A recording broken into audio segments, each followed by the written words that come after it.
Welcome to The Art of War by Sun Tzu, a timeless masterpiece that has guided leaders, strategists, and thinkers for over 2 millennia. While this ancient text was originally written for military leaders, its principles are incredibly relevant to modern leadership, especially in the workplace. In this audiobook, we'll explore how Sun Tzu's teachings can help you navigate challenges, inspire your team, and achieve success in your professional life. Let's dive into the wisdom of the art of war and uncover its practical applications for leadership in the workplace. Chapter 1. Laying Plans, the Importance of Strategy. Sun Tzu begins with a fundamental truth. Every battle is won before it is fought. In other words, success depends on careful planning and preparation. In the workplace, this means setting clear goals and developing a strategy to achieve them. For example, imagine you're leading a team tasked with launching a new product. Instead of rushing into execution, take the time to analyze the market, identify your competitors' strengths and weaknesses, and create a detailed plan. A real-life example of this is Apple's launch of the iPhone.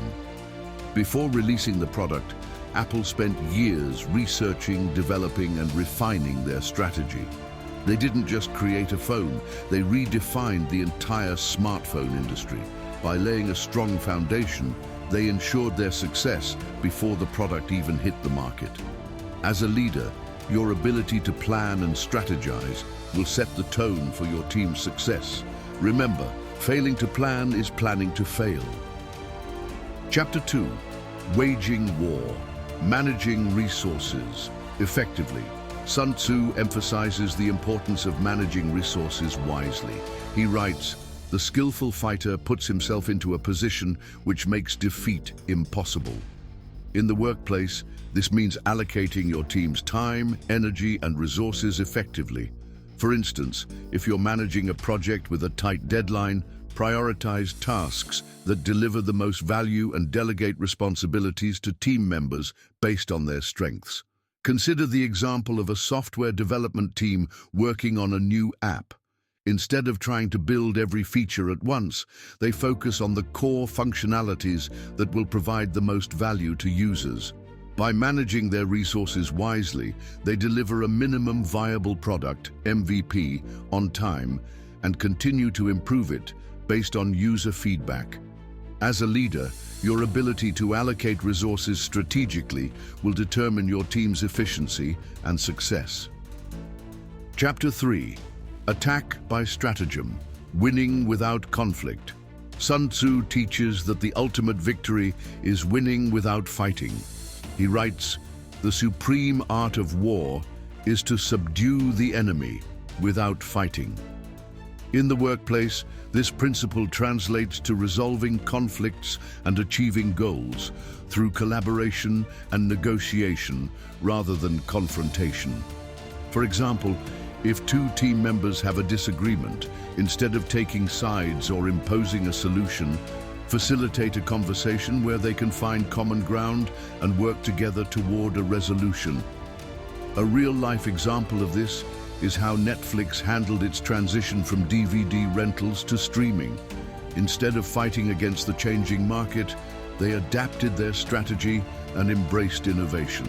By focusing on collaboration and forward thinking, they not only survived, but thrived in a competitive industry. As a leader, your ability to resolve conflicts and foster collaboration will create a more harmonious and productive workplace. Chapter 4. Tactical Dispositions. Positioning for Success. Sun Tzu writes, "He will win who knows when to fight and when not to fight."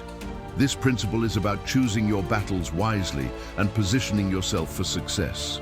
In the workplace, this means knowing when to push for your ideas and when to step back. For example, if you're proposing a new initiative, timing is everything. Present your idea when stakeholders are most receptive and back it up with data and a clear plan. Consider the example of a marketing team launching a campaign.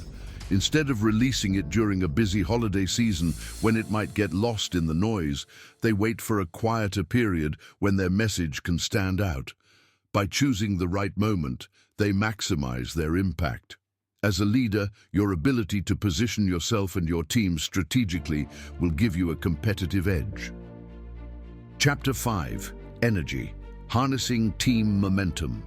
Sun Tzu emphasizes the importance of energy and momentum. He writes, "In the midst of chaos, there is also opportunity." In the workplace, this means staying adaptable and leveraging your team's energy to overcome challenges.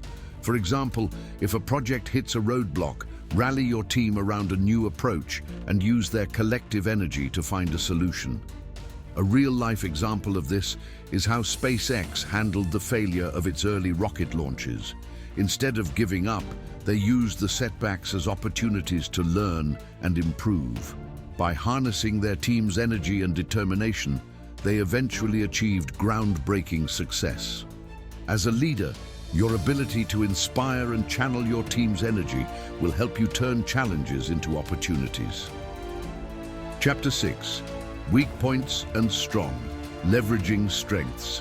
Sun Tzu advises, know your enemy and know yourself, and you can fight 100 battles without disaster. In the workplace, this means understanding your team's strengths and weaknesses, as well as those of your competitors. For example, if you're leading a sales team, identify each member's unique skills and assign roles that play to their strengths. At the same time, analyze your competitors' strategies to find opportunities where you can outperform them. Consider the example of a small startup competing with a larger company. Instead of trying to match their resources, the startup focuses on its agility and innovation, offering personalized solutions that the larger company can't provide. By leveraging their strengths, they carve out a niche in the market. As a leader, your ability to recognize and leverage strengths will give your team a competitive advantage. Chapter 7. Maneuvering, adapting to change. Sun Tzu writes, "Be extremely subtle, even to the point of formlessness. Be extremely mysterious, even to the point of soundlessness. Thereby, you can be the director of the opponent's fate."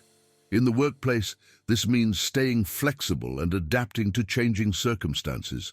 For example, if a project isn't going as planned, be willing to pivot and try a new approach. A real-life example of this is how companies adapted to remote work during the COVID-19 pandemic.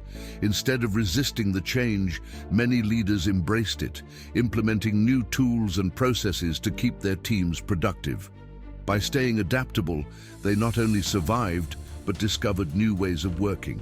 As a leader, your ability to maneuver and adapt will ensure your team's resilience and success.